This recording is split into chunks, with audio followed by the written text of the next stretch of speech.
दंगल TV के लोकप्रिय धारावाहिक इश्क जुनूनी में अब प्यार, तकरार और स्वाभिमान की एक बेहद दिलचस्प जंग छिड़ गई है। रूहानी ने पूरी तरह से गुरु को अपना पति मान लिया है और वह हर हाल में उसके साथ अपना घर बसाना चाहती है।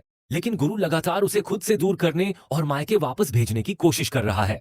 इसी बीच कहानी में एक नया और बड़ा तूफान तेजस्वी सिंह की एंट्री से आता है, जिससे गुरु के पिता ने उसकी दूसरी शादी तय कर दी है। तेजस्वी खुलेआम रूहानी को चुनौती देती है और उसकी शादी को अदालत की नजरों में अमान्य ठहराने की बात करती है।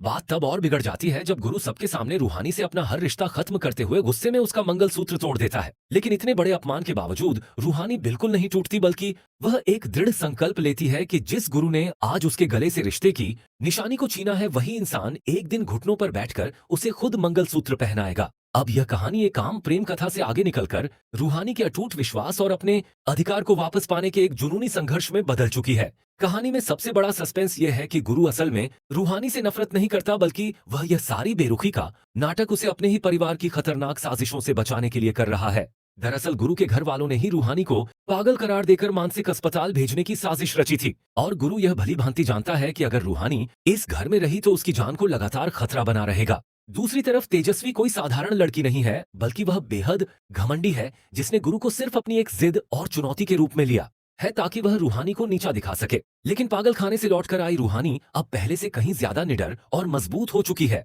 जिसने साफ चेतावनी दे दी है कि वह अपना हक किसी भी कीमत पर नहीं छोड़ेगी। अब दर्शकों के लिए यह देखना बेहद दिलचस्प होगा कि जब रूहानी को गुरु के इस कठोर बर्ताव के पीछे छिपे उसके बेइंतहा प्यार और सुरक्षा की भावना का असली सच पता चलेगा, तब वह तेजस्वी के घमंड को चकनाचूर करने के लिए कौन सा बड़ा कदम उठाएगी। क्या गुरु अपने परिवार और तेजस्वी के रसूख के खिलाफ जाकर खुलेआम रूहानी का हाथ थामेगा,